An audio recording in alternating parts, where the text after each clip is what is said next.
محبوب علیہ السلام کے محبوب ترین ہستیوں میں شامل ہیں. ان کا لقب ہے حب النبی علیہ السلام. آپ کے غلام زادے سیدنا زید بن حارثہ کے فرزند ہیں. محبوب علیہ السلام کے ابا جان کی کنیز حضرت ام ایمن کے فرزند ہیں. حضرت اسامہ بن زید رضی اللہ عنہ کوئی سفارش کروانی ہوتی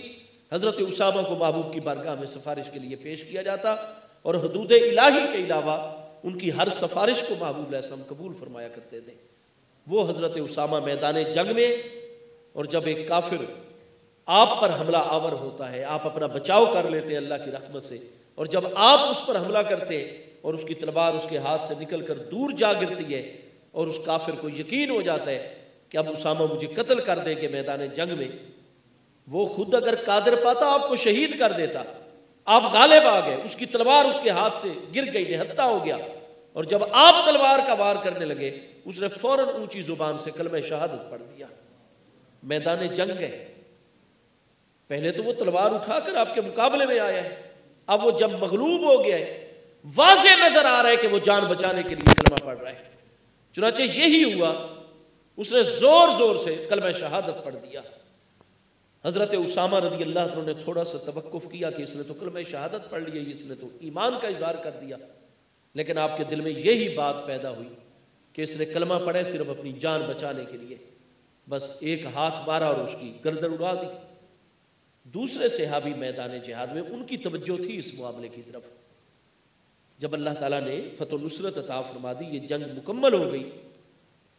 تو وہ صحابی حضرت اسامہ رضی اللہ عنہ کے پاس آئے. انہوں نے فرمایا اسامہ میں جانتا ہوں آپ کا محبوب علیہ السلام کی بارگاہ میں بہت مقام قرب ہے، لیکن مجھے بتائیے جب اس شخص نے کلمہ شہادت پڑھ دیا تھا، ایمان کا اظہار کر دیا تھا، پھر لیما قتل تھا، اس کو آپ نے کیوں قتل کر دیا؟ آپ نے فرمایا جی مجھے تو مسئلے کی یہی سمجھ آئی کہ وقایۃ للنفس سے ہی اس نے کلمہ پڑھا ہے صرف اپنی جان بچانے کے لیے. تو انہوں نے فرمایا میں آپ کے اس جواب پر مطمئن نہیں ہوں، بے شک جان بچانے کے لیے بھی کلمہ پڑھا ہو، آپ نے کیوں اس کو قتل کر دیا؟ پھر کیوں نہیں اپنا ہاتھ روک لیا؟ جب ہم واپس جائیں گے میں آ کے کریم علیہ السلام کی بارگاہ میں آپ کی شکایت کروں گا. حضرت اسامہ نے فرما دیا جو میرے محبوب کا فیصلہ ہوگا مجھے دل و جان سے قبول ہوگا. چنانچہ یہ تمام جب مبارک لشکر مدینہ طیبہ واپس پہنچا، سب سے پہلے ان صحابی رضی اللہ عنہ نے سیدنا اسامہ کی شکایت لگا دی. یہ ہستیاں حق پر قائم رہنے والی ہیں، حق کو ہی غالب کرنے والی ہستیاں، محبوب علیہ السلام کی تربیت یافتہ ہستیاں. انہوں نے کوئی اپنا تعلق نہیں دیکھا، ایک مسئلے کو درست نہیں سمجھا، محبوب کی بارگاہ میں عرض کر دیا. جیسے ہی انہوں نے عرض کیا محبوب علیہ السلام نے فوراً سیدنا اسامہ کو طلب فرما لیا اور ارشاد فرمایا اسامہ آپ کے بھائی آپ کی کیا شکایت لگا رہے ہیں؟ حضور معاملہ اسی طرح ہے، یہ واقعہ واقعی ہوا ہے میرے ساتھ. محبوب نے فرمایا پھر جب اس نے کلمہ شہادت پڑھ لیا تم نے سنا تھا پھر اس کو کیوں قتل کیا؟ حضور میرے ذہن میں یہی آیا کہ یہ اپنی جان بچانے کے لیے اس نے کلمہ پڑھا ہے. تو میرے محبوب علیہ السلام نے فرمایا ہلا شککت قلبہ، کیا تم نے اس کا سینہ چیر کے اس کا دل دیکھ لیا تھا کہ وہ اوپر اوپر سے کلمہ پڑھ رہا ہے؟ یہ بات فرمانے کے بعد میرے محبوب علیہ السلام کے ہاتھ مبارک نورانی فضا میں بلند ہو گئے اللہ تعالیٰ کی بارگاہ میں اور بار بار میرے محبوب علیہ السلام فرمانے لگ گئے اللہم انی بری مما فعل اسامہ، اللہم انی بری مما فعل اسامہ. اللہ پاک تیری ذات جانتی ہے کہ میں ایسے احکام نہیں جاری فرمایا کرتا، جو کچھ اسامہ نے کیا اور اسامہ سے سرزد ہوا اللہ پاک میں اس سے بری ہوں، میرا کوئی تعلق. اتنی مرتبہ محبوب علیہ السلام نے یہ بات فرمائی کہ سیدنا اسامہ جو گھٹنوں کے بل تھے اور اپنی گردن جھکائے ہوئے تھے وہ فرماتے ہیں میں تمنا کر رہا تھا کہ کاش میں محبوب کا غلام ہوں، میرے نامہ اعمال میں یہ معاملہ نہیں آنا چاہیے تھا، اور اگر یہ معاملہ تھا تو پھر یہ پہلے ہو جاتا، میں اس کے بعد محبوب کی غلامی میں آتا. یعنی اتنی مجھے اس سے تکلیف ہو رہی تھی کہ میرے محبوب میرے عمل سے برات اور دوری کا اظہار فرما رہے ہیں. اس کے بعد فرمایا اسامہ ہم جواب میں آپ کو قتل نہیں کر پا رہے کیونکہ یہاں شبہ داخل ہو گئے. آپ چونکہ میدان جہاد تھا اور وہ پہلے کافر تھا اور عین تلوار کے نیچے آ کر اس نے کلمہ پڑھا، لہذا آپ کو فائدہ پہنچ رہا ہے، قصاص میں آپ کو قتل نہیں کیا جا رہا، لیکن آئندہ کے لیے آپ اس چیز کی طرف توجہ کریں گے. اور محبوب علیہ السلام نے ساداتنا شیخین کریمین سیدنا ابو بکر و عمر رضی اللہ عنہ جیسی ہستیوں کو حکم فرمایا اس علاقے میں تشریف لے جائیں، اس مقتول کے بارے میں تحقیقات کی جائے، اس کے ورثاء کو ڈھونڈا جائے اور اگر کوئی وارث موجود ہے تو باقاعدہ خون بہا یعنی دیت دے کر اس کے ورثاء کو راضی کیا جائے. چنانچہ خون بہا اور دیت ادا کی گئی. میدان جنگ میں اگر ایک قتل اس طرح کا ہو جاتا ہے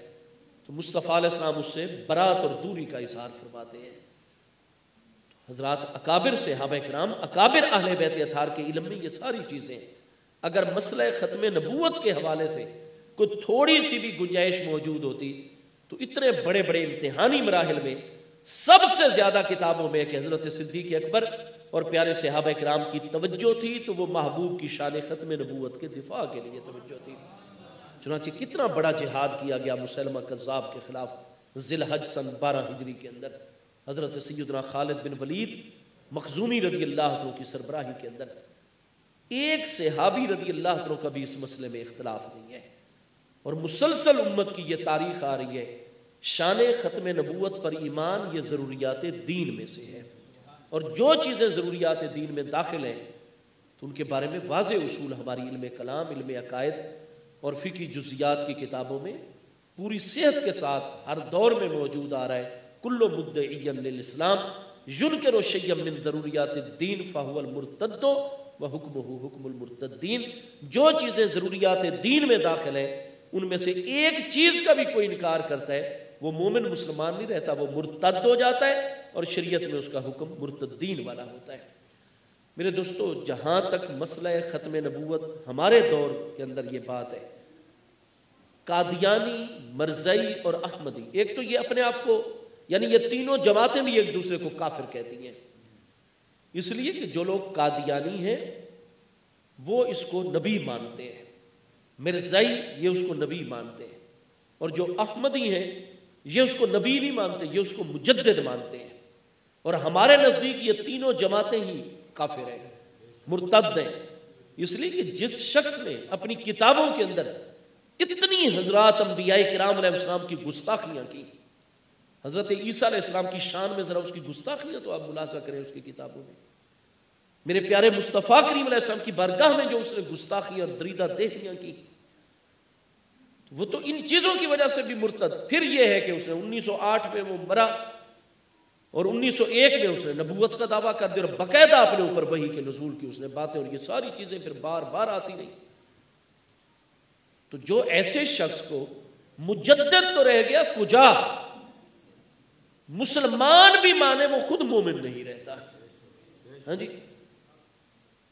لیکن چونکہ اس کو مرزائی اور قادیانی نبی مانتے اور احمدی اس کو نبی نہیں مانتے تو جو نبی کی نبوت کا منکر ہو وہ کیسے مومن ہو سکتا ہے. لہٰذا قادیانی اور مرزائیوں کے نزدیک احمدی جو ہوتے ہیں وہ کافر ہوتے ہیں کیونکہ وہ مرزا کی نبوت کو نہیں مانتے. اور یہ حضرات احمدی چونکہ اس کو مجدد مانتے ہیں اور نبی نہیں مانتے تو جو غیر نبی کو نبی مانے وہ بھی کافر ہوا کرتا ہے مرتد ہوا کرتا ہے. تو صرف باقی امت نہیں یہ مرزائی احمدی قادیانی ان کے تینوں فرقے ایک دوسرے کو اپنے اصولوں کی روشنی میں کافر اور مرتد مانتے ہیں. ٹھیک ہے جی. ان لوگوں کو بر صغیر کے اندر چونکہ یہ فتنہ اٹھا ہے تو میں بر صغیر کا ذکر کروں گا. 3 موقع ان کو دیے گئے پوری دنیا کے سامنے کہ آپ اپنا مومن ہونا واضح کر دیں. آپ دیکھیں ہمارے پیارے وطن پاکستان میں آخری باتیں عرض کروں وقت بہت ہو گیا. عیسائی حضرات بھی موجود ہیں, ہندو بھی موجود ہیں پاکستان میں, سکھ بھی موجود ہیں, پارسی مذہب بھی موجود ہے, دیگر مذاہب اور اقوام کے لوگ بھی موجود ہیں.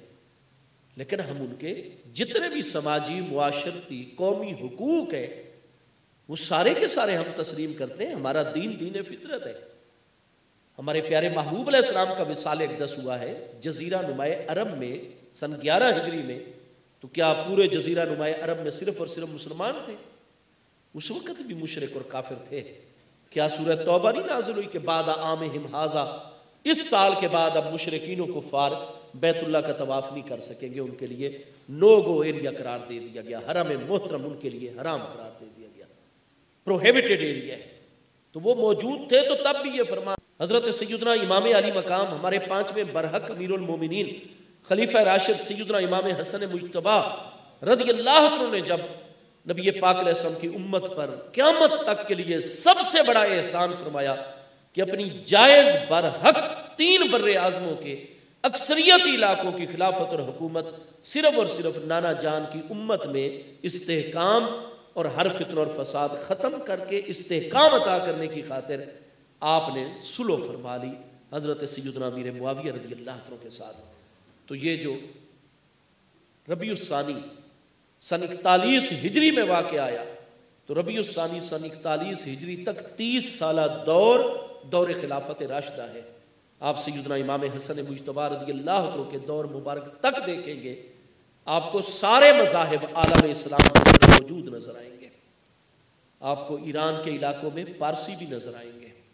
آپ کو مشرکین اور بتوں کے پجاری بھی عالم اسلام میں نظر آئیں گے، آپ کو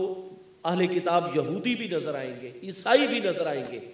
حضرت عمر رضی اللہ عنہ کے دور میں جب 22.5 لاکھ مربع میل پر پرچم اسلام لہرا رہا ہے،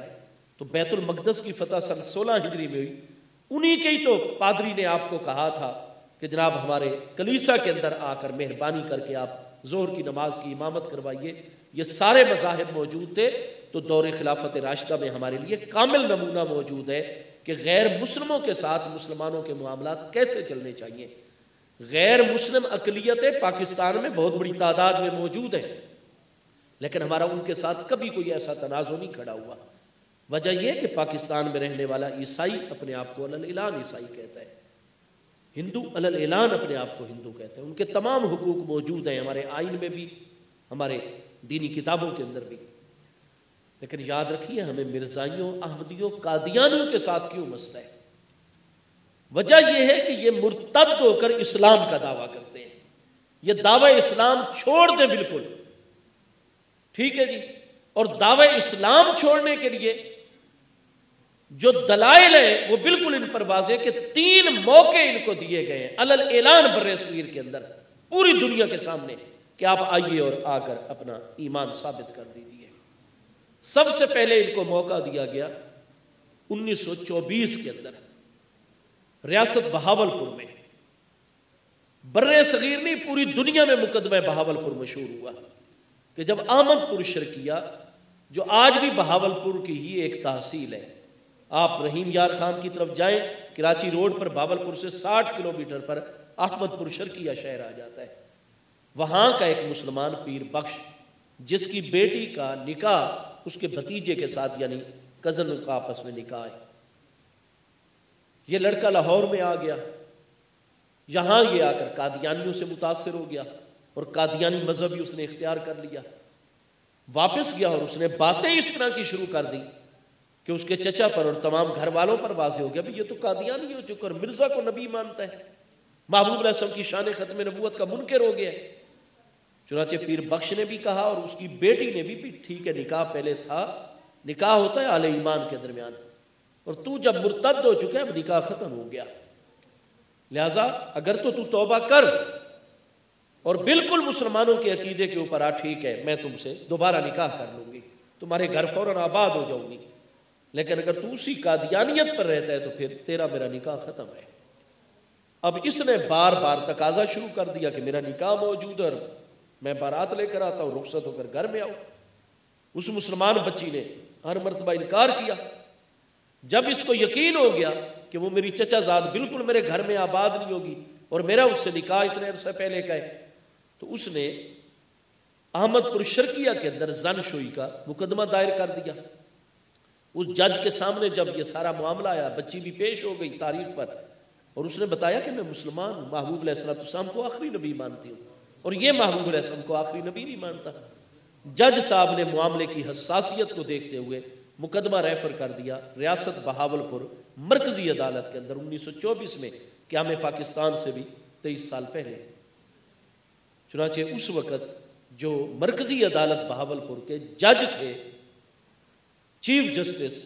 وہ تھے جناب جسٹس اکبر علی خان صاحب، جن کا تعلق بھیرا شریف سے ہے۔ اور آپ سری لنکا میں جائیں تو باقاعدہ جزیرہ سری لنکا کے اندر ایک روڈ جو ہے وہ باقاعدہ جسٹس اکبر علی صاحب کے نام سے معنون ہے، وہاں پر ان کی عدلیہ کی خدمات کو دیکھتے ہوئے ان کے شاگرد وغیرہ وہاں بھی انہوں نے جا کر کام کیا۔ اب ان کی عدالت میں یہ معاملہ آ گیا۔ جب ان کی عدالت میں معاملہ آیا تو انہوں نے والی بہاولپور نواب صادق علی خان صاحب عباسی، ان سے ٹائم مانگا ملاقات کا، اور ان سے ملاقات کر کے کہا جناب چونکہ یہاں جج کا تقرر آپ کرتے اور میں مرکزی عدالت کا سربراہ جج ہوں، چیف جسٹس قاضی القضات، ریاست بہاولپور جو ہے اپنے جبی بیرونی معاملات میں تو انگریزوں کی دست نگر ہے اور کچھ معاہدات کے ذریعے سے ہم بچے ہوئے ہیں، تو ایسا مقدمہ میری عدالت میں آ گیا ہے اور میں مصطفیٰ کریم علیہ السلام کا غلام ہوں، چونکہ میرا تقرر آپ نے کیا ہوا ہے، تو میں آپ کو یہ بتا رہا ہوں کہ اگر یہ مقدمہ چلتا ہے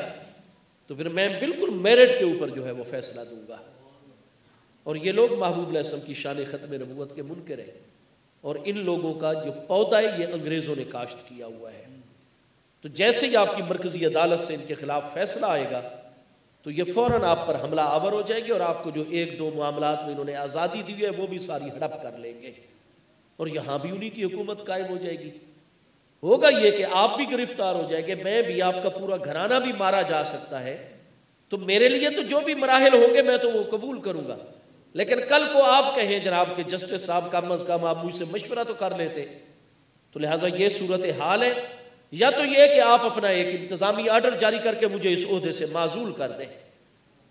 اور میں کچھ وقت گزار کر بطور وکیل جو ہے اس مقدمے میں پیش ہو جاؤں گا نئے چیف جسٹس کے سامنے،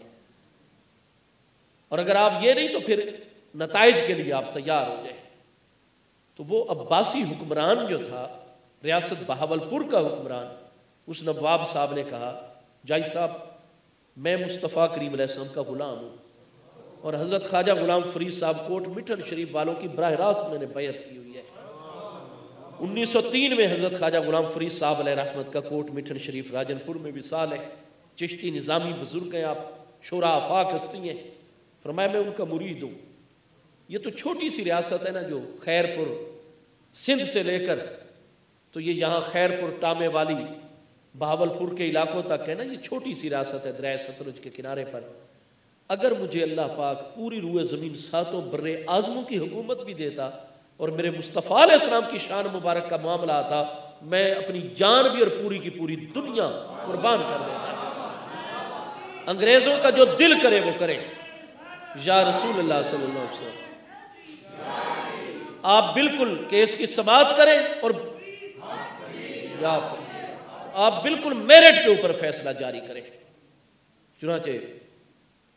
آپ دیکھتے ہیں کہ جسٹس اکبر علی صاحب نے تاریخ دے دی سماعت کی، باقاعدہ اس کو سماعت کے لیے قبول کر لیا، اور پہلی پیشی کے بعد انہوں نے آرڈر پاس کر دیا کہ بچی جو ہے وہ مسلمان علماء کو لے کر آئے اپنے موقف کے ثبوت کے لیے، اور اس لڑکے کو اس کو پابند کر دیا کہ آپ اپنے لے آئیں جتنے بھی آپ کے ربی ہیں اور جتنے بھی آپ کے جناب اہل علم ہیں، اور آپ اپنا، کیونکہ اس مقدمے کا جو بنیادی نقطہ ہے وہ یہ ہے کہ اگر تو آپ مومن ہیں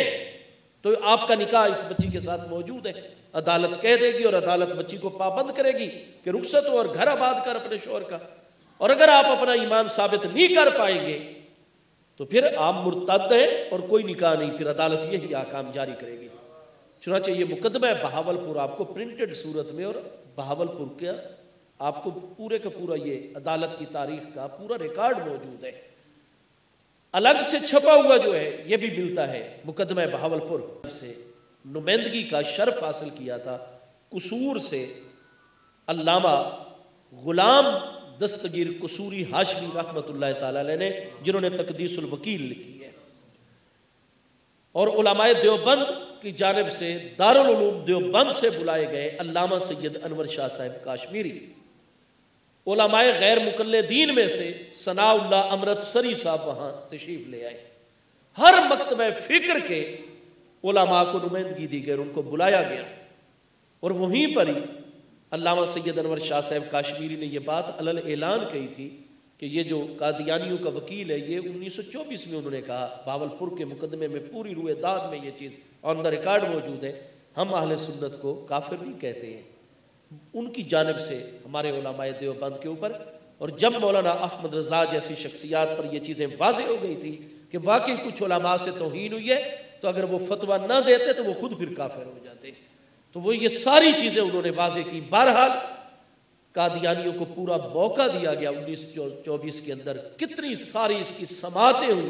اور پورے مقدمے کے بعد ریاست بہاولپور کی مرکزی عدالت نے فیصلہ جاری کر دیا کہ قادیانی حضرات، احمدی، قادیانی، مرزائی، یہ اپنا ایمان ثابت نہیں کر پائے، کیونکہ بنیادی ترین ضروریات میں مسئلہ ختم نبوت ہے، اور ان کا مصطفیٰ علیہ السلام کی ختم نبوت پر کوئی ایمان نہیں ہے۔ اور اس کے ساتھ ساتھ یہ حضرات انبیاء کرام علیہ السلام کی شدید ترین توہین ان کی تعلیمات کے اندر موجود ہے۔ اس کے بعد آپ دیکھتے ہیں کہ حالات ایسے بن گئے، جب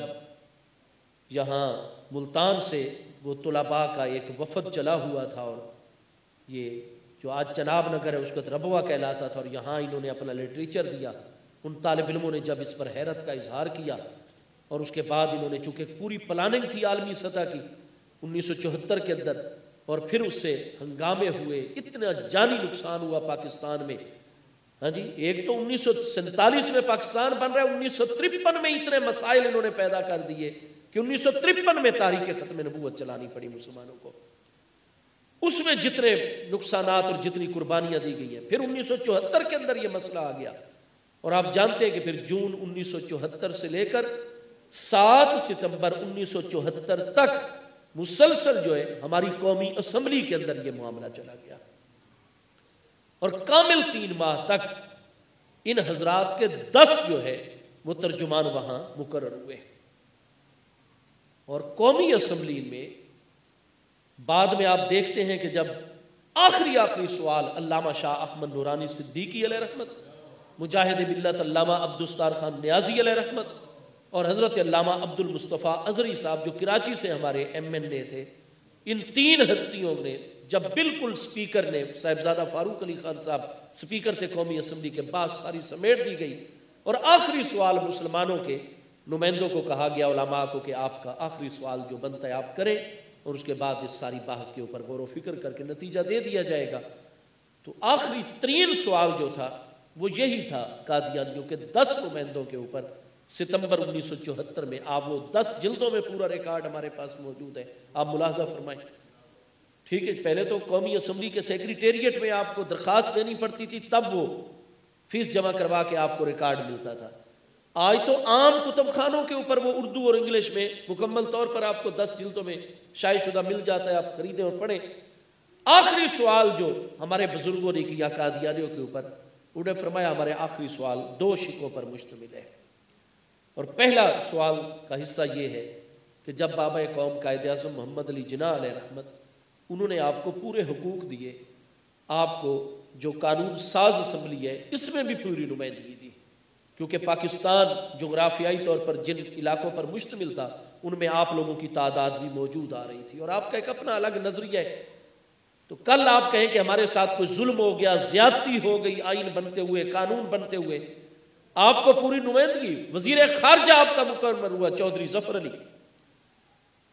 تو جب بابا قوم نے اور اس دور کی مسلمان قیادت نے آپ کے حقوق کا پورا خیال رکھا، تو بتائیے جب اگلے ہی سال ستمبر 48 میں بابا قوم کا وصال ہو گیا، باقی دنیا کے سربراہان تعزیت کے لیے آئے ہوئے، جب بابا قوم کا جنازہ کراچی میں پڑھا جانے لگا، تو وزیر خارجہ آف پاکستان ظفر علی صاحب وہ کہاں ہیں؟ وہ جناب غیر ملکی، غیر مسلم مہمانوں کی صف میں کھڑے ہوئے ہیں، بابا قوم کا نماز جنازہ انہوں نے ادا نہیں کیا۔ تو ہمارا سوال یہ ہے کہ تم قادیانی لوگوں نے بابا قوم کا جنازہ کیوں نہیں پڑھا؟ ایک تو یہ ہو گیا سوال کا پہلا حصہ، اور دوسرا حصہ یہ کہ یہ جو 3 مہینوں تک ان 10 بندوں میں سے فلاں نام لے کر آپ دیکھیں گے، وہاں ریکارڈ میں آپ کو نظر آئے گا کہ ان صاحب کا اتنی عمر کا جوان سال بیٹا تھا، جو اتنے سال پہلے فلاں تاریخ فلاں دن کو فوت ہوا، فلاں شہر فلاں گراؤنڈ میں اس کی نماز جنازہ پڑھی گئی۔ یہ صاحب اس وقت بالکل گھر کے اندر موجود تھے، اپنے جگر کے ٹکڑے، اپنے لختے جگر، جوان سال بیٹے کا جنازہ پڑھنے کے لیے یہ کیوں نہیں آئے، نماز جنازہ میں شامل کیوں نہیں ہوئے جبکہ گھر میں موجود تھے؟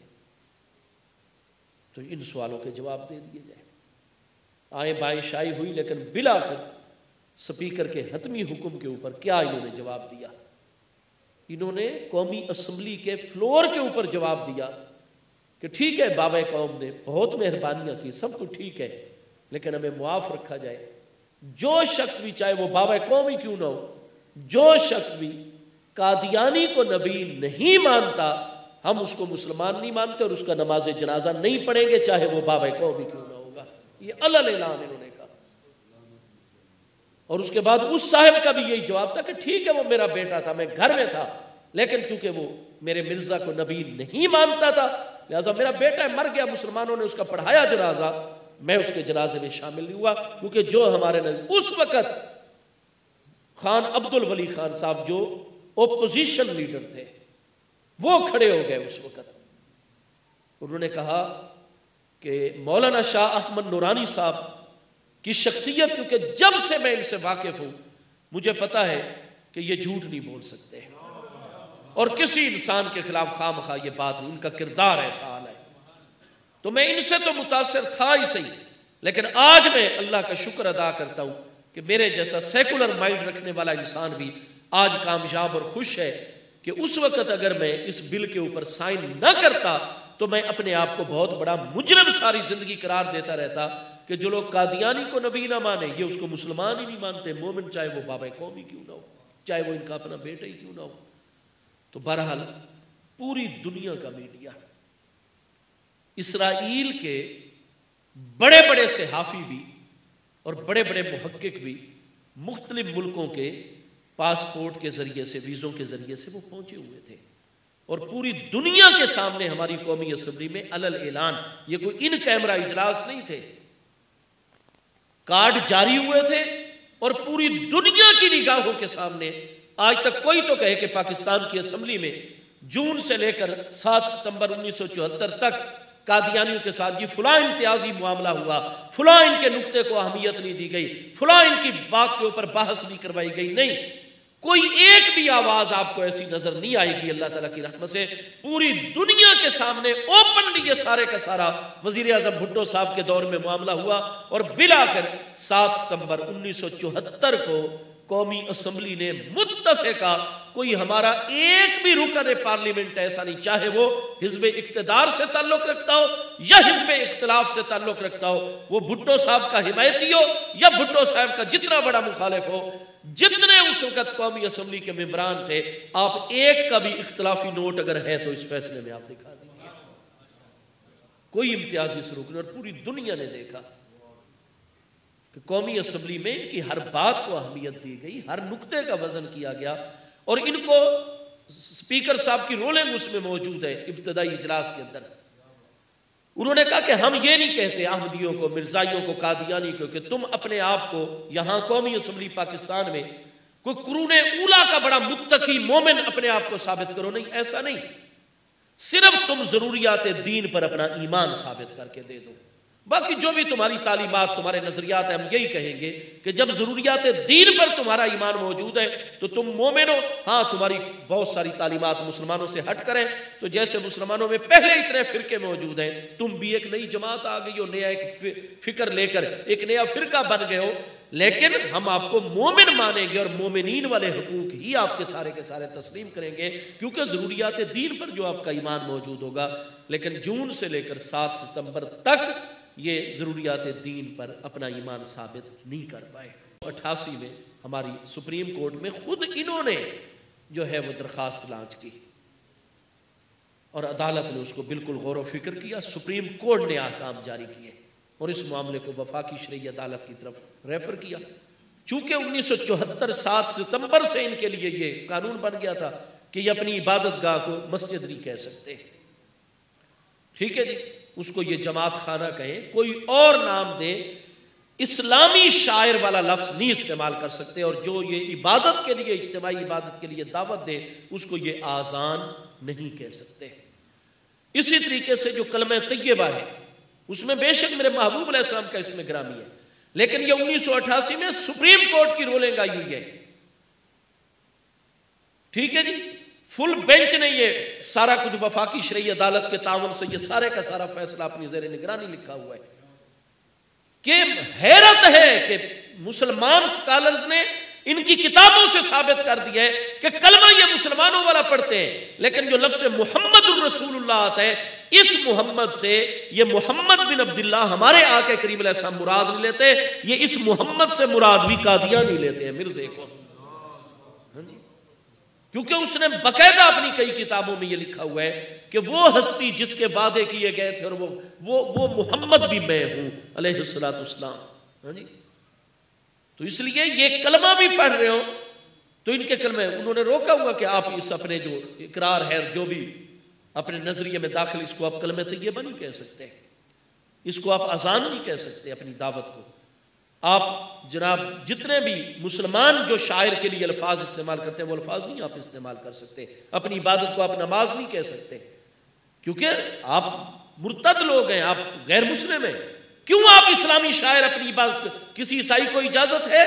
وہ اتوار کو اپنی عبادت گاہ میں جاتا ہے گرجے میں، وہ کہے جی میں نماز پڑھ رہا ہوں؟ ہاں جی، نہیں اجازت. وہ اپنی جو جرس اور گھنٹیاں بجائے اس کو نہیں وہ اذان کہہ سکتے، ورنہ ان کے خلاف قانونی کارروائی ہوگی. مسائل بالکل الگ الگ رہے. اب یہ ہے کہ ان کو کہا گیا جی کہ آپ وفاقی شرعی عدالت میں پیش ہو جائیں، سپریم کورٹ نگرانی کر رہی ہے. یہ 1988 کی بات اور پورا علل اعلان پوری دنیا کے سامنے معاملہ، کوئی چھپ کے تو نہیں ہے. اب ان کے سارے وکلاء آئے، 10 وکلاء ان کو پرووائڈ کیے گئے،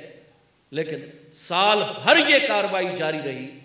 تیسری مرتبہ ان کو 1988 میں موقع ملا، یہ وہاں بھی اپنا مومن ہونا ثابت نہیں کر سکے. تو 1924 میں موقع دیا گیا، 1974 میں موقع دیا گیا اور 1988 میں موقع دیا گیا. اور آپ جانتے ہیں کہ سپریم کورٹ نے واضح وہ فیصلہ بالکل اسی طرح برقرار رکھا اور ساتھ یہ بھی کہا کہ جو یہ اپنے الفاظ کو کلمہ طیبہ کہے گا جو قادیانی، اور یہ ثابت ہو جائے گا ثبوتوں کے ساتھ، یا اپنی دعوت کو اذان کا نام دیں گے یا اپنے جماعت خانے کو مسجد، اس کے خلاف اتنی قانونی کارروائی اور اتنی سزا ہوگی اس کی، کیونکہ یہ شاعر اسلامی ہے اور یہ لوگ غیر مسلم ہیں. تو میرے دوستو، میں گزارش یہ کروں گا کہ کوئی ان کے ساتھ کوئی امتیازی سلوک یا کوئی خلاف قانون یا کوئی ان کے جو ہے معاملات میں کسی قسم کی کوئی خرابی نہیں.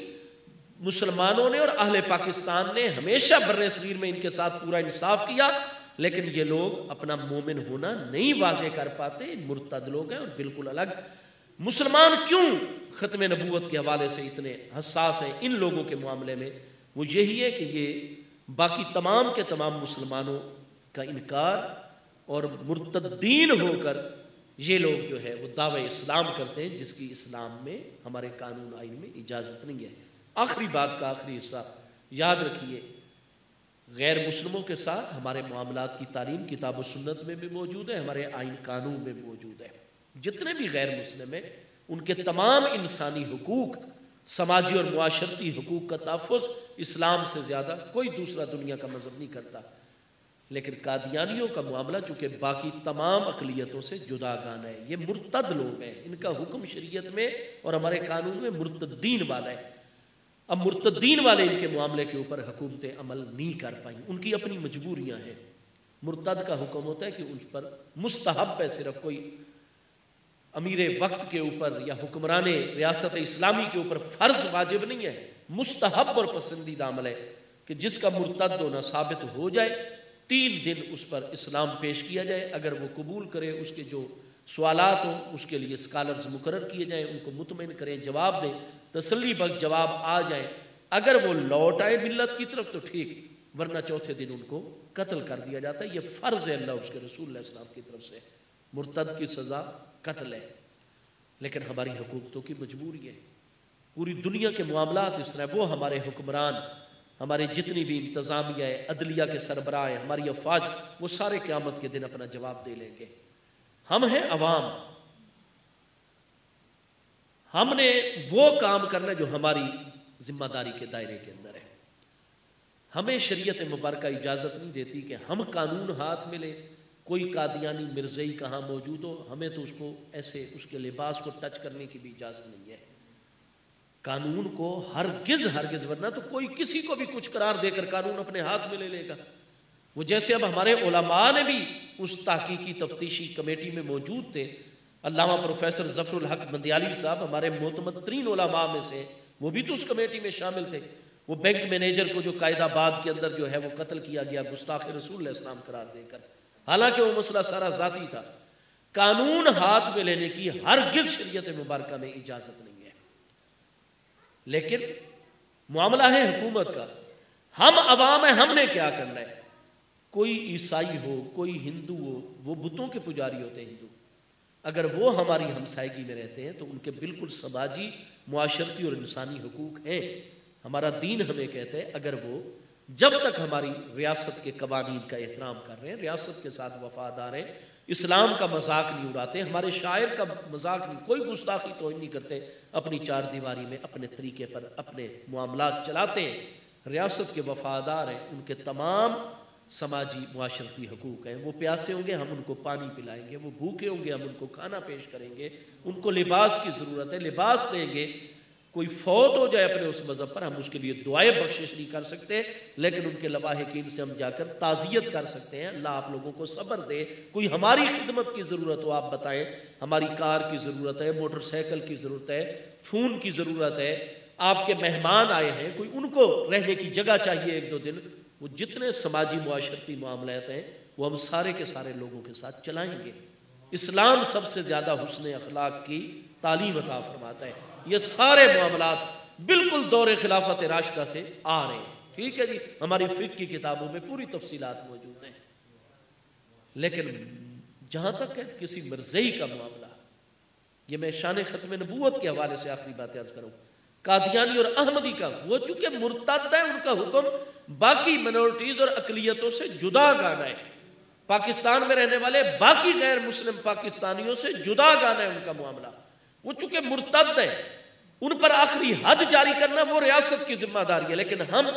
اگر کوئی قادیانی روڈ ایکسیڈنٹ میں پڑا ہوا ہے سڑک کے کنارے, ہمیں اجازت نہیں کہ ہم اپنی گاڑی روک کر پانی کی بوتل میں سے کوئی پانی کا قطرہ ہی اس کے حلق میں اتار دیں, ہمیں اجازت نہیں ہے, کیونکہ وہ مرتد ہے. وہ تو جلد از جلد اللہ اور اس کے رسول اللہ علیہ وسلم کا حکم ہے, جب وہ حق کی طرف اور ملت کی طرف نہیں لوٹتا تو زمین کو اس کے وجود ناپاک وجود سے پاک کر دیا جائے. یہ علل اعلان شریعت کا اعلان ہے. لیکن ہم نے نہیں اس پر عمل کرنا, ہم تو قانون ہاتھ میں لیں گے, ہم پر الٹا سزا آئے گی, معاشرے میں انتشار کا باعث ہم قرار پائیں گے قانون کی نظر میں, شریعت کی نظر میں, کیونکہ ہمیں قانونات. لیکن ہم کسی بھی مرتد, قادیانی ہے, کوئی مرتد ہے, اس کو پانی کا قطرہ نہیں اس کے حلق میں اڈیل سکتے, ہم اس کو نہیں اس کا حال احوال پوچھ سکتے, وہ پوچھے نہیں ہم اس کو بتا سکتے, ہم اس کو اپنی دکان پر, اپنی زمین پر, اپنے کسی بھی جگہ ملازم نہیں رکھ سکتے, خود ہم اس کی زمین پر بطور ملازم کام نہیں کر سکتے, اس کے دکان میں نہیں, اس کے کاروبار میں پارٹنر نہیں بن سکتے, شراکت دار حصہ دار نہیں بن سکتے. وہ اپنی شادی غمی میں ہمیں بلائیں, ہم نہیں ان کی دعوت قبول کر سکتے, اپنی شادی غمی میں نہیں ان کو بلا سکتے. ان کے ساتھ کسی قسم کا کوئی سوشل, کوئی معاشرتی, کوئی سماجی, کسی قسم کا کوئی رابطہ تعلق ہمارے لیے جائز ہی نہیں ہے. ہم ان کے معاملات سے الگ رہیں گے اور ان کو اپنے معاملات سے الگ رکھیں گے. کیوں؟ وہ مرتد ہیں, ان کے احکام مرتدین والے ہیں. ریاست اپنا جواب قیامت کے دن خود دے دے گی. دعا کریں اللہ تعالیٰ مسلمانوں کو 1.5 ارب کے قریب, یا اب تو شاید اس سے بھی زیادہ ہوں, 2050 میں پوری دنیا کے اندر اسلام آبادی کے اعتبار سے سب سے بڑا مذہب ہو جائے گا. اب کرسچینٹی اور عیسائیت اس وقت تک آ رہی ہے سب سے بڑی افرادی قوت, لیکن 2050 سے آج سے جناب کوئی 29 سال بعد انشاءاللہ مشاہدہ ہوں گے اور اسلام دنیا کا سب سے بڑا انشاءاللہ مذہب ہوگا. لیکن ہمیں اتفاق کی ضرورت ہے, اتحاد کی ضرورت ہے. ہمارے ممالک یکسو ہو جائیں, ہمارے ممالک کی قیادتوں میں اتحاد و اتفاق پیدا ہو جائے, تاکہ ہم مصطفیٰ علیہ السلام کی عزت و ناموس, اور حقیقت میں محبوب کی عزت و ناموس کے دفاع کا مطلب ہے انسانیت کے بنیادی ترین حقوق کا دفاع کرنا. اللہ پاک مجھے بہت ایمانی روحانی خوشی ہوتی ہے جب آپ حضرات کے بالکل وقت کے تقاضوں کے مطابق جن چیزوں کی ضرورت ہے ان کے لیے آپ اہتمام کرتے ہیں, اور بالخصوص میرے حضور پیر سیال لجپال غریب نواز قدس سر العزیز کا یہ آستان عالی نشان جو حضور پیر پٹھان غوث الزمان حجت الاسلام سیدنا شاہ سلیمان توسوی غریب نواز قدس سر العزیز کے فیض سے قائم ہوا, آج کوئی تقریباً یہ 250 سالہ مسلسل تاریخ آ رہی ہے آستان عالیہ سیال شریف کی, کہ صرف لوگوں کو نماز روزے کی طرف نہیں, بلکہ یہ مرکز وہ ہے جس نے بر صغیر میں ہر دور کے اندر اپنی ابتدا سے لے کر آج تک ہر صاحب ایمان کے ایمان کی حفاظت فرمائیے اللہ پاک کی رحمت سے۔ جب علامہ سلطان محمود صاحب جیسے استاد العلماء مسئلہ سماع کے اوپر کتنے اونٹوں کے اوپر کتابیں لوڈ کر کے خوشاب سے سیال شریف میں پہنچے، اعلیٰ حضرت سیالوی غریب نواز نے ان کی خاطر مدارات، ان کی رہائش کا انتظام، اور بہت خوش ہوئے کہ علامہ صاحب اتنی صاحب مطالعہ صاحب، حالانکہ وہ آپ کی مخالفت میں آئے تھے۔ اور جب کھانا کھلانے کے بعد ایک نماز کے بعد گفتگو کی محفل، تو آپ علامہ تو دہر ہستی ہیں، حضور پیر سیال حضرت اعلیٰ سیالوی غریب نواز قدس سر العزیز، اس دور کا کوئی علم و فن ایسا نہیں جو آپ نے کئی سال تک بیٹھ کر پڑھایا نہ ہو۔ استاد الکل علامہ محمد علی مکھڈوی صاحب جیسی ہستیاں آپ کو اجازت ہی نہیں عطا فرماتی تھی، وہ تو حضور پیر پٹھان نے تحدیدی خط لکھا، مولویہ چونکہ وہ ہستی بھی حضرت پیر پٹھان کے خلفاء میں سے ہے، تو فرمایا علامہ محمد علی مکھڈوی صاحب اس شہباز کو آپ اجازت دیجیے، اور یہ اپنے مرکز پر کیوں نہیں ان کو آپ اجازت عطا فرماتے؟ کوئی فن ایسا نہیں جو حضور پیر سیال نے اپنے استاذ ذی وقار استاد الکل علامہ محمد علی مکھڈوی صاحب کے مرکز مکھڈ شریف ضلع اٹک میں بیٹھ کر آپ نے پڑھایا نہ ہو، اور پوری زندگی تدریس فرمائی۔ قبلہ عالم حضرت پیر میر علی شاہ صاحب جیسی ہستیاں علوم و فنون کے کوہ ہمالیہ، لیکن جب حضور پٹھان پیر سیال کی بارگاہ میں آئے، آپ کی پہلی علمی محفل میں اتنے متاثر ہوئے کہ فرمایا میں اپنے سارے علم اور ایک ایک حرف سے پیر سیال کے سامنے دستبردار ہو گیا۔ ہاں جی، تو اس ہستی نے علامہ سلطان محمود صاحب استاد العلماء ہستی کو فرمایا تھا کہ آپ نے مہربانی فرمائی، آپ ایک شرعی مسئلے پر جتنا آپ کا علم ہے، مطالعہ تحقیق ہے، آپ وہ ہم سے شیئر کرنے کے لیے آپ نے قدم رنجا فرمایا، بڑی آپ کی شفقت مہربانی۔ پھر آپ نے اس مسئلے پر علمی گفتگو فرمائی، اور آپ نے فرمایا کہ علامہ صاحب آپ تو مجھ محمد شمس الدین کے بارے میں یہ بات کر رہے ہیں، میری تو آنے والی 7 نسلیں بھی مصطفیٰ علیہ السلام کی شریعت کی حفاظت فرماتی رہیں گے۔ ٹھیک ہے جی، تو گزارش یہ ہے کہ الحمدللہ تعالی حضور پیر سیال لجپال غریب ہر دور کے اندر انگریزوں کا یہاں قبضہ ہونے لگا، کس طریقے سے سیال شریف سے مزاحمت ہوئی، جتنے پیر بھائی تھے ان کو حضرت ضیاء الملت والدین مجاہد کبیر سیدنا خواجہ خواجگان خواجہ محمد ضیاء الدین سیالوی صاحب غریب نواز قدس سر العزیز کی جانب سے کیا احکام تھے۔ ہاں جی، اور آپ خود اپنے ہاتھ سے یہ حربی کافر ہے، اور حربی کافر کا قتل، انگریزوں کو آپ قتل کر دیتے، کوئی سیدھا نشانہ لگاتے، اور اس کے بعد فرماتے ہے کوئی ماں نے کوئی لال جنے جو مجھ ضیاء الدین سے پوچھے کہ میں نے انگریز کو مارا ہے۔ حربی کافر تھے نا وہ، ادھر قابض، اور انہوں نے باقاعدہ جنگ مسلط کی ہوئی تھی، اور مسلمانوں کے کیسے حقوق پر ڈاکہ ڈال رہے تھے، اور مسلمانوں اور علماء کا قتل عام کر رہے تھے۔ حربیوں کے ساتھ وہی حضور پیر سیال نہیں گھبرائے کہ میں تو ایک روحانی آستانے کا سجادہ نشین ہوں، اور بڑی تیزی کے ساتھ پورے بر صغیر کے اوپر پشاور تک انگریز پھیلتے چلے جا رہے ہیں، اور جناب شکستوں میں شکستیں ہر میدان میں دیتے چلے جا رہے ہیں، لیکن نہیں، حضور پیر سیال نے حربی کافر کے ساتھ کوئی پرواہ نہیں کی کہ دنیا میرے ساتھ کیا کرے گی اور مجھے زندہ چھوڑیں گے۔ فرمایا نہیں، مجھے دنیا کی پرواہ نہیں، میں حیدر کرار کا فرزند ارجمند ہوں۔ ہر وقت آپ یونیفارم میں رہتے حضور پیر سیال حضرت خواجہ محمد ضیاء الدین سیالوی صاحب علیہ رحمت، گن ہر وقت تیار رکھتے، کسی آپ نے انگریز کو نہیں چھوڑا۔ حربی کافر ہے، اللہ اور اس کے رسول علیہ السلام کا جو حکم ہے اس پر عمل کر دیا۔ تحریک ترک موالات دیکھیے، ہاں جی، انگریزوں کی مشینوں کی اس وقت حالات کا تقاضا ایسے تھا، شرعیہ کام ایسے تھے، جو اللہ اور اس کے رسول علیہ السلام کی شریعت ہے ہر حال میں اس پر عمل کیا۔ حضور شیخ الاسلام غریب نواز کا دور، تحریک پاکستان کے معاملات، پھر اس کے بعد دفاع پاکستان کے 1965 1971 کی جنگوں میں حضور پیر سیال اپنے مریدین سمیت جہاں فوجیوں کے لیے جناب بلڈ بینکوں کا انتظام ہو رہا ہے، روپے پیسے سونے چاندی بھیجے جا رہے ہیں، کپڑے بھیجے جا رہے ہیں، اپنی گن لے کر حضرت سیدی خواجہ محمد قمر الدین سیالوی صاحب اگلے محاذوں کے اوپر موجود ہیں۔ 1948 میں جہاد کشمیر بابا قوم نے اپنے جنرل کو حکم دیا، وہ خلاف ورزی کر گیا، مشترکہ جنرل تھا وہ، ہاں جی، لیکن آپ جانتے ہیں کہ جیسے ہی بابا قوم نے ادھر پٹھانوں کو حکم دیا، ادھر کشمیریوں کو،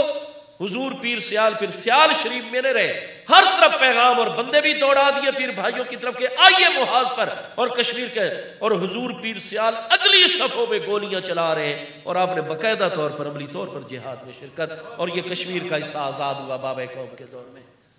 تو ہمارے حضور پیر سال اور یہ ختم نبوت کی تحریک 1974 میں 1981 میں حضور پیر سیال کا وصال اقدس ہے سیدنا شیخ الاسلام غریب نواز کا. لیکن یہ جتنی اسمبلی کے اندر بحث رہی, جتنے ہمارے اسمبلی میں ترجمانی کر رہے ہیں, وہاں ہمارے علماء فوقا حضرت غزالی زمان علامہ سید احمد سعید شاہ میں حضور محدث اعظم پاکستان قدس سر العزیز کا وصال اقدس ہو گیا تھا. یہ ان کے وصال سے 12 سال بعد کی بات ہے. حضور پیر سیال لاجپال آپ جمعیت علماء پاکستان کے صدر پیچھے بیک پر بیٹھ کر وہ دلائل, وہ علمی ابحاث, وہ مسکت سوالات, قادیانیوں کے جوابات, جو کہ ایک ہوم ورک جس کو کہتے ہیں, جو تیاری حضور پیر سیال نے اہل علم کی کروائی, اس کی مثال آپ ہیں جناب بر صغیر کے اندر. اور اس کے بعد آپ دیکھتے ہیں کہ حضور سیدی امیر شریعت غریب نواز حضرت خواجہ خواجگان سیدی خواجہ علامہ حافظ خواجہ محمد حمید الدین سیالوی صاحب غریب نواز قدس سر نورانی کی ذات ببرکات کو دیکھیے. اسلام کے معاملے میں جہاں بھی کوئی معاملہ ہوا ہے, جزوی طور پر کنز الایمان شریف پر سعودی عرب میں پابندی لگی, حضور پیر سیال کوئی توجہ نہ فرماتے. اتنے باقی علماء بر صغیر میں موجود ہیں, بنگلہ دیش, ہندوستان, پاکستان میں, لیکن نہیں, وہ سب نے احتجاجی جلوس نکالے, قراردادیں پاس کی, لیکن عملی کام کیا تو میرے حضور پیر سیال سیدنا امیر شریعت علامہ حافظ خواجہ محمد حمید الدین سیالوی صاحب غریب نواز نے. آپ نے فوری طور پر اپنے علماء کو مشاورت کے لیے بلایا, اور کتنی فصیح عربی, کیونکہ کئی سال تک آپ نے درس نظامی پڑھایا تھا, ہر علم و فن کے الحمدللہ ایک نیر تاباں ہستیاں, فصیح عربی زبان کے اندر آپ نے اس وقت کے حکمران شاہ فہد کو آپ نے خط لکھا. کتنا طویل خط ہے, آج بھی وہ عربی میں چھپا ہوا موجود ہے, اور باقاعدہ یہ نہیں کہ یہاں لکھ کر رکھ دیا اپنے ریکارڈ کے اندر, باقاعدہ آپ جانتے ہیں کہ وہاں سفارت خانے کے اندر قدم رنجا فرمایا, باقاعدہ طور پر اپنا خط عملی طور پر پہنچایا. جتنے کنز الایمان شریف پر اعلیٰ حضرت فاضل بریلوی رضی اللہ عنہ کے ترجمے کے اوپر اعتراضات بنتے, ان سب کے جوابات دیے, اور آخری حد تک کوشش فرماتے رہے کہ سعودی عرب کے اندر یہ معاملات درست ہو جائیں اس مسئلے سے. تو حضور پیر سیال لجپال کی مبارک تعلیمات, یہ شان ختم نبوت کا اگر ہمارے دور میں وہ جناب عہد اس کے اندر حلفیہ بیان کے اندر کوئی تبدیلی کا معاملہ آیا ہے, تو آپ جانتے ہیں کہ مسلم لیگ میں جب سابق وزیر اعظم میاں محمد نواز شریف صاحب یہ پیدا بھی نہیں ہوئے تھے شاید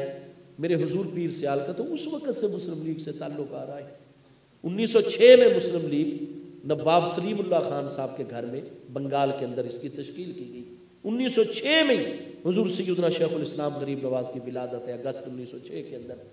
اور حضور پیر سیال جیسے ہی آپ کی تعلیم علامۃ الہند علامہ معین الدین اجمیری صاحب علیہ رحمت کے پاس مکمل ہوتی ہے, حضور ضیاء الملت والدین قدس سر العزیز کے وصال اقدس کے 2 سال بعد, تو آپ جانتے ہیں کہ حضور پیر سیال عملی طور پر, اور جب قیام پاکستان کا معاملہ آیا ہے, یہ یونینسٹ پارٹی کانگریسی لوگ یہ کہتے ہیں ہم کروڑوں یعنی لاکھوں روپیہ اس دور کے اندر جو آج کروڑوں سے آگے جاتے, ہم خرچ کر کے لوگوں کو جمع کرتے ہیں, اتنا بڑا جلسہ کرتے ہیں, لیکن سیال شریف کے جمع سال صاحبزادہ صاحب سجادہ نشین وہ تشریف لاتے ہیں, وہ تقریر نہ بھی کرے, پتہ نہیں کہاں سے غیب سے لوگ جمع ہو جاتے ہیں ہر طرف, اور صرف وہ آ کر بیٹھ کر دعا ہی کر دیتے ہیں, اور ہماری ساری کی ساری محنت پر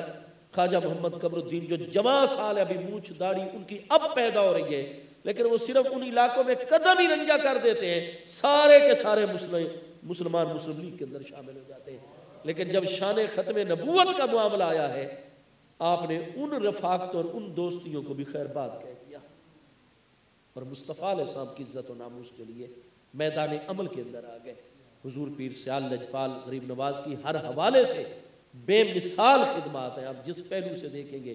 اور جتنے بھی اہل محبت ہیں حضور پیر سیال لجپال غریب نواز کا, آج بھی آپ دیکھیے موجودہ حضرت صاحب غریب نواز الحمدللہ حافظ قرآن درس نظامی کے عالم, ہاں جی, یہ پچھلے جمعے میں حاضر ہوا ہوں, وہ عربی عبارت پر آپ خود جو ہے اعراب جو ہے وہ لگا رہے, اور میرے ساتھ آپ گفتگو فرماتے رہے. آپ نے جیسی محسوس کیا کہ کوئی فتنے اٹھ کھڑے ہوئے ہیں پاکستان میں, آپ نے فوری طور پر کیا کیا, اس ابھی یعنی 40واں حضور امیر شریعت غریب نواز کا نہیں ہوا تھا کہ آپ نے فرمایا کہ ہمارے علم کلام، علم عقائد کی فلاں فلاں کتاب میں سے آپ یہ جزیہ نکال کے بالکل اس کو جلی حروف میں لکھوا کر آستانہ عالیہ پر لگا دیا جائے، اور ہر پیر بھائی اس چیز کو آگے تک پہنچائے کہ سب سے اعلیٰ مقام ہے انبیاء کرام علیہ السلام کے بعد تو وہ خیر الناس بعد الانبیاء ابو بکر صدیق رضی اللہ عنہ، ثم عمر ثم عثمان ثم علی رضی اللہ تعالی عنہ مجمعین۔ یہ حضرت سیدی خواجہ محمد ضیاء الحق صاحب غریب نواز، یعنی اتنی توجہ ان چیزوں کی طرف، تو مجھے خوش قسمتی ہے الحمدللہ تعالی کہ آج کی اس پاکیزہ محفل اقدس میں حاضری کا شرف حاصل ہوا۔ اللہ تعالیٰ ان نسبتوں کو ہمیشہ سلامت رکھے، اور جو ہماری ذمہ داریاں ہیں اللہ تعالیٰ ہم سب جس بھی آستانے کے ساتھ ہم جو ہے وہ منسلک ہیں، یہ اللہ تعالیٰ کی خاص رحمت ہے، ہمارے اوپر ذمہ داریاں ہیں، ہمارے مراکز کی یہ تعلیم ہے، اللہ پاک ہمیں اپنی ذمہ داریوں کو نبھانے کی توفیق عطا فرمائے، آپ سب کو دین و دنیا کی ہر خیر عطا فرمائے، اور حضور پیر سیال کا جیسے خود معاملہ بڑا سادہ اور محبت والا ہوتا ہے، مجھے وہ جھلک نظر آئی ہے اپنے برادر طریقت علامہ ممتاز احمد سیالوی صاحب زیدہ مجدہم کی ذات بابرکات میں آپ سب حضرات میں انتہائی محبت ہے۔ اللہ پاک آپ سب کو دین و دنیا کی ہر خیر عطا فرمائے، اللہ تعالی ہمارے اس مرکز، اس مسجد کے فیضان کو عام سے عام فرمائے۔ السلام علیکم۔